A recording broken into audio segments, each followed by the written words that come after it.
Welcome to For Felliness, Belysning. You are not broken. You are out of balance. and there is a path home. This is For Felliness Belysning, From the Alaska akulfhednar ancestral morning light for those who have been through hell. and are still standing.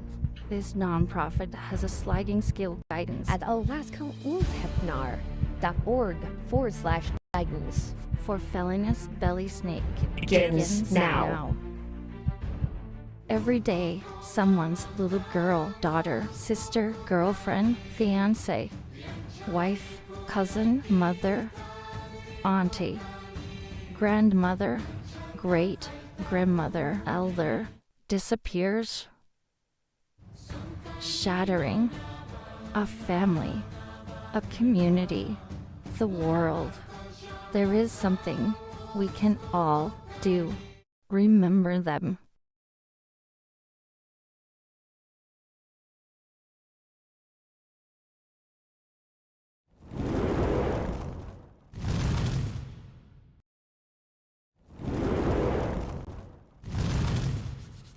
God Morgan, and happy Thursday to you. Today we celebrate and embrace the strength of Thor, but we're going to talk about it a little differently. What if I told you that guilt was simply your imagination? Would that change the way you looked at feeling? Or more importantly, would it look at the way you're interfacing or you're interacting with your environment? It's a very powerful question. So today, I want to talk a little bit about guilt and imagination and what they are. Before we get started today, I want to give a huge thank you to all of you who have liked, followed, and subscribed us, whatever platform. Today, we're actually live again on KWWP Radio, nonprofit radio here in Anchorage, Alaska, bringing you the sounds and knowledge and wisdom of our ancestry and cultures all around the world. A beautiful and rich tapestry of cultures throughout the world. So welcome for all of you listening on live radio there. As well, I want to give a huge shout out to my friends and family at New Reality TV. New Reality TV, a streaming channel dedicated to providing perspectives, spiritual journeys, parts that are unique and that resonate with different people around the world, and to help them along their journey. So if you have questions or think you need some guidance or maybe some railroads there, by all means, feel free to check out my family at newrealitytv.com. You will not be disappointed. There is something there literally for everyone to help you along your spiritual journey. So do check them out. Today's show brought to you by Janet Howard Fashions. Every haul has that presence that steadies the room and turns the tail. Janet Howard Fashions crafts that presence. Tailoring that fits like armor and moves like silk. With lines that honor grace and command, step into garments that carry your story and your quiet power forward. Learn more, of course, about Janet Howard Fashions, as well as many of our other affiliates at akumedia.akoutlaw.com/sponsors. So, today, I want to talk about guilt and imagination. A lot of people think that guilt is kind of the opposite of shame, or they think that guilt is a methodology of control. It's a psychological control, and it's really not. It's really imagination. It's really imagination in the mind of the beholder, of that who is receiving things. Many times we feel guilt when we don't measure up to a bar, or we change the sending energy to not meet the expectations of the receiving. A lot of times, guilt becomes an enemy, and it stands at the gate and has a tendency to reduce our self image, yeah, our self, just the way we feel and the way we promote our internal self is deteriorated by this thing called guilt. Well, let's talk a minute about what guilt does. Well, firstly and foremost, let's call it what it is. As we mentioned, guilt is imagination. Well, what's imagination? Imagination is the forward thinking process part of wisdom.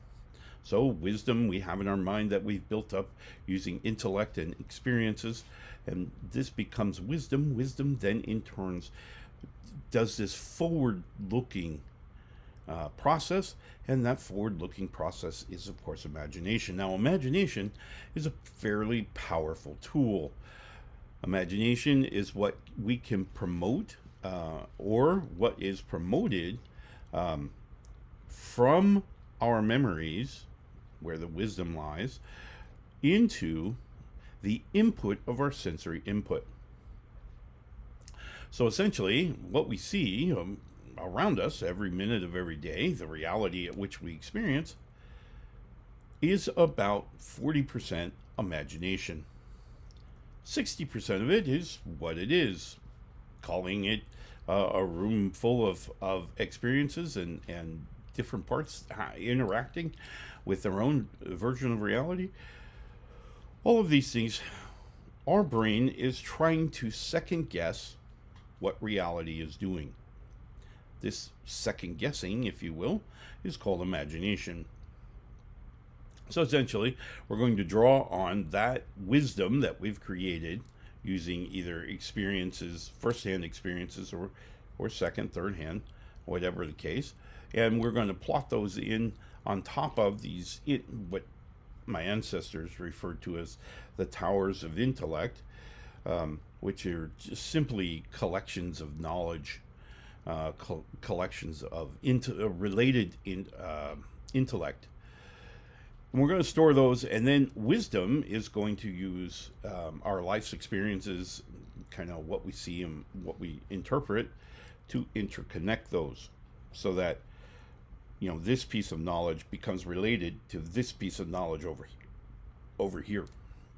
So they're interrelated across this thing called wisdom. Now, wisdom, of course, is going to be tapped by the mind, by the thought process that says, hey, based on what you know, what do you think is going to happen? What do you think this means? Well, our imagination is going to fire off in that way, and it's going to try to guess, educated as it may be, what's going on, what's going to happen. And the reason it does that is because our bodies are built for this thing called fight, flight, fawn, or freeze.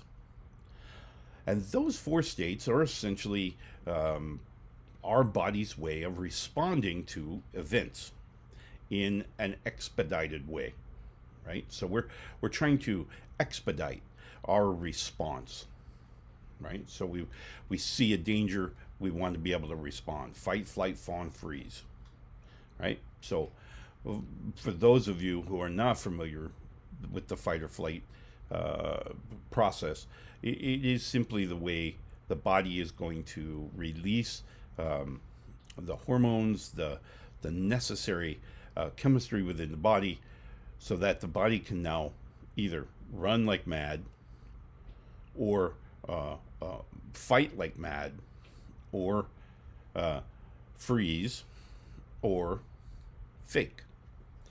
Oh, those are the four things that our body is trying to do, and it's going to use imagination to do that with.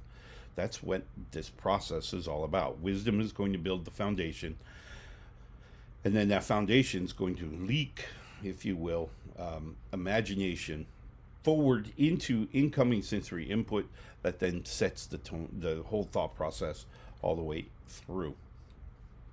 Now, depending on what that imagination says, as far as the fight, flight, fawn, or freeze, the brain will then activate. which is why sometimes we see something and we like start gearing up. Oh, this is going to get bad, right? Have you had those feelings? This is your system's imagination simply injecting itself into the sensory input. This is why Halloween and jump scare tactics, this is why they work. This is how they work. They are kind of drawing on this, that we psych ourselves up to go into these haunted houses, these wonderful facilities, and the idea is that we know something's coming. What's coming? What's coming? And again, there are people who can go through these things, and they don't seem to be as much as frightened as others. Well, imagination is driving some of that. So imagination of those people who do not seem to be jump scared, the imagination is a lower concentration of the input, of the sensory input. Whereas those who do get jump scared and love it, those people understand, and they're highly imaginative, they're creative most often than not. And these people are, they're looking for sensory input. They are looking for that jump scare. Okay, so so it's really our imagination that's going to kind of set the stage for the fight, flight, fawn, or freeze. When that imagination is put into the sensory input, that collection now of all this energy is what's going to be converted, right? So that whole collection will go through the mood ring. It'll come down into the well of the self. It'll be manipulated through the virtues, values, and belief systems. Then it'll go into the biochemistry conversion. Biochemistry will then float whatever's in the body, which could include those hormones that have geared us up now for flight or fight or whatever, right? So our body is beginning to, so as this biochemistry now is moving through the body, it's going to get affected by these hormones, these chemistries that our bodies have already created. So it's going to arrive ultimately at our recipe card being just outside of the horn of feeling. And that recipe card is then going to interpret exactly what it receives. So our biochemistry has been created. Our body has, diet. It has all types of other chemistry already involved in keeping it whole. All of that chemistry is going to go into manipulating this energy coming out of the well of the self. And then again, if we have this fight, flight type of response, our bodies have also released all of those chemicals, and so it's altering this signal that's going to be received at the recipe card. Well, the recipe card, of course, as you know, is simply a card that we've written throughout our lifetime of looking at a particular emotion or a chemistry collection, looking at it as a whole and going, okay, that looks like this, and so here it is. It's way down here in the list, and that says that I am happy, I'm sad, I'm mad, I'm glad, I'm whatever, right? That then kind of adds a little bit manipulation of the energy that's now, or the chemistry that's passing into the horn of feeling.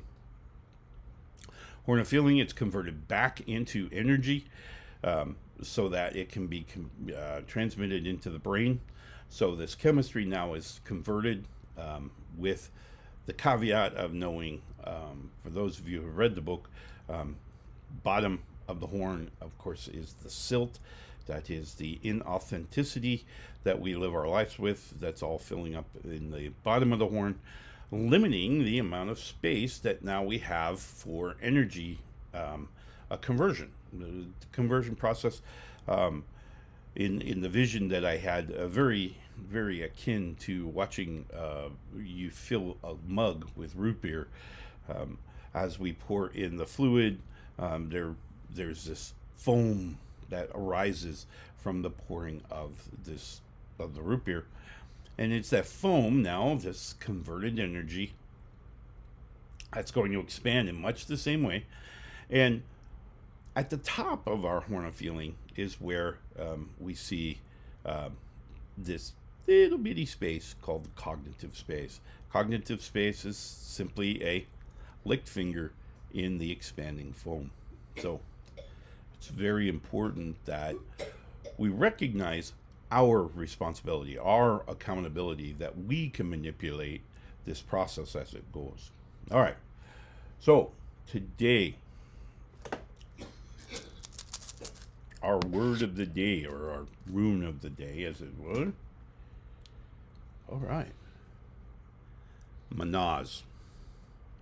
Manaz is the rune for today. Manaz gives us a very good insight in that it represents the divine influences in our lives. Those gods, or God, depending on what you believe. But their influence, making us us.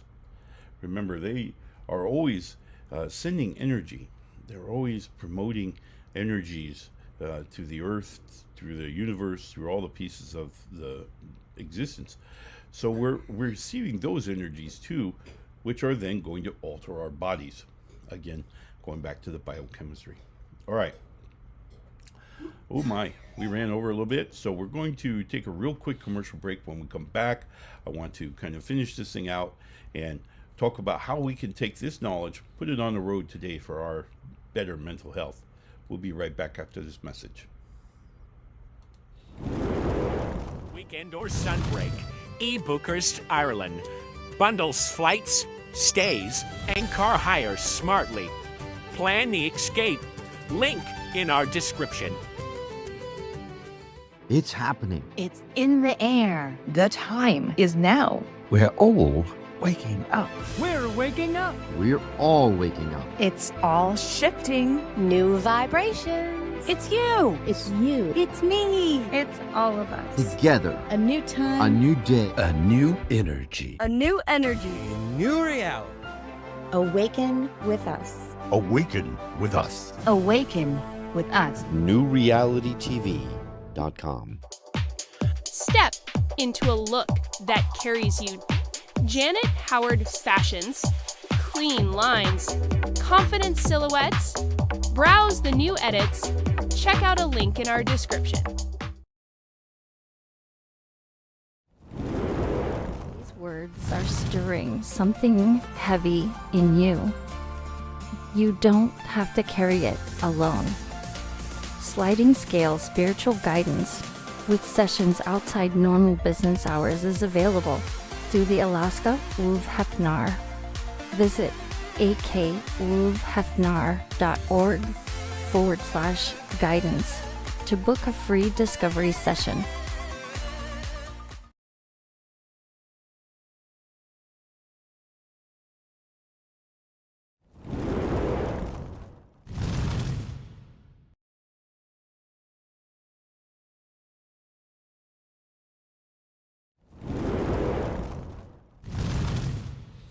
Welcome back, and thank you for taking that quick break with me.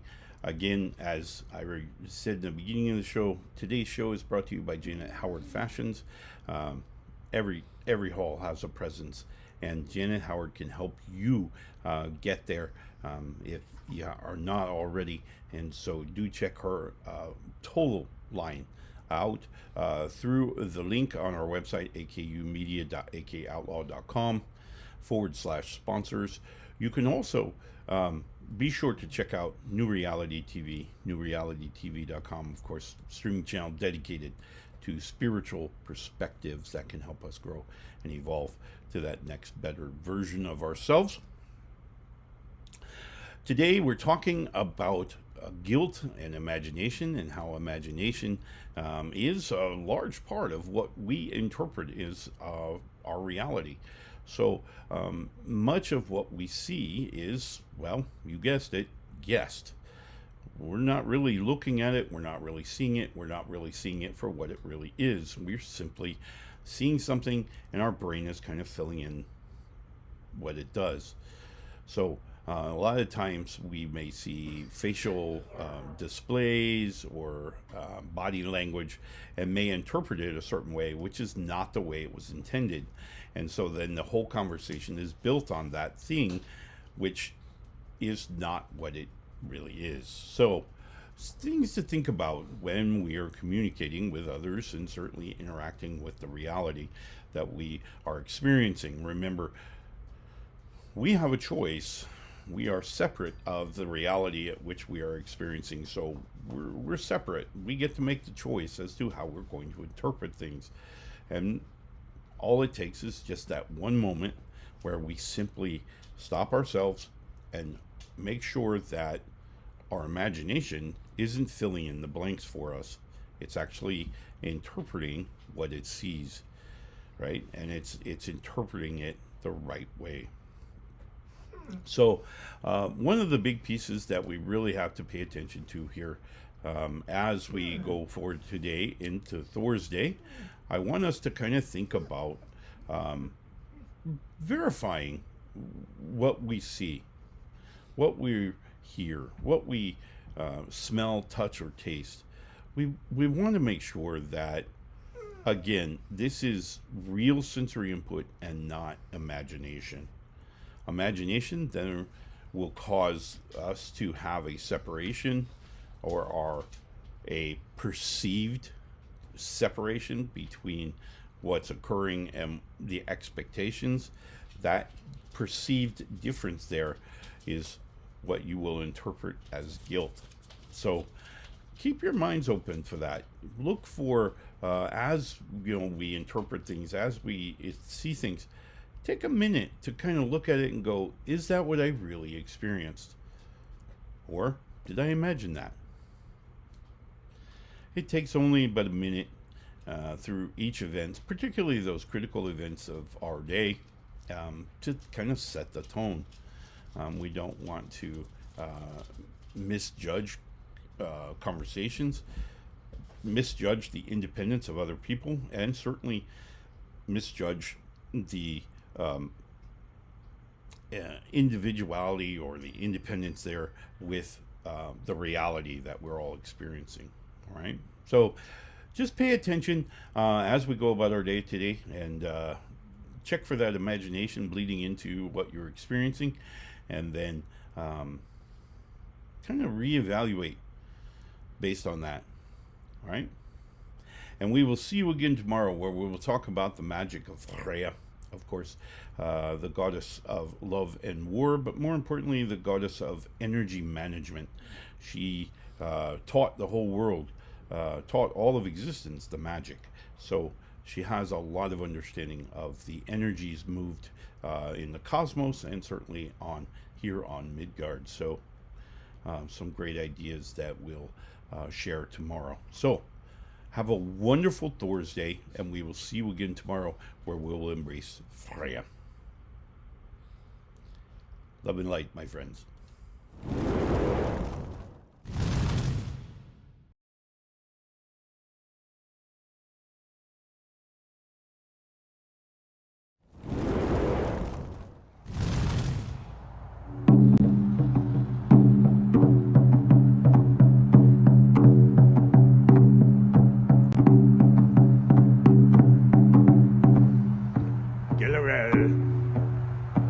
Felinos.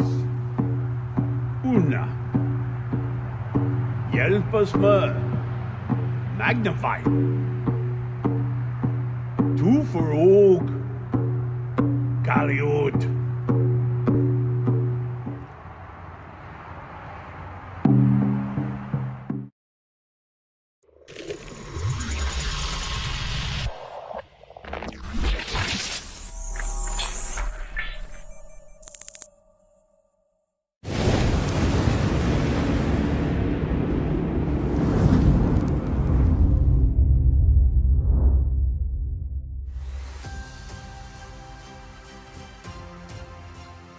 If what we've touched today hits something raw for you, you don't have to carry it alone. We offer a sliding scale spiritual guidance with sessions outside normal business hours. Visit akulfhednar.com akulfhednar.org/guidance to book a free discovery session.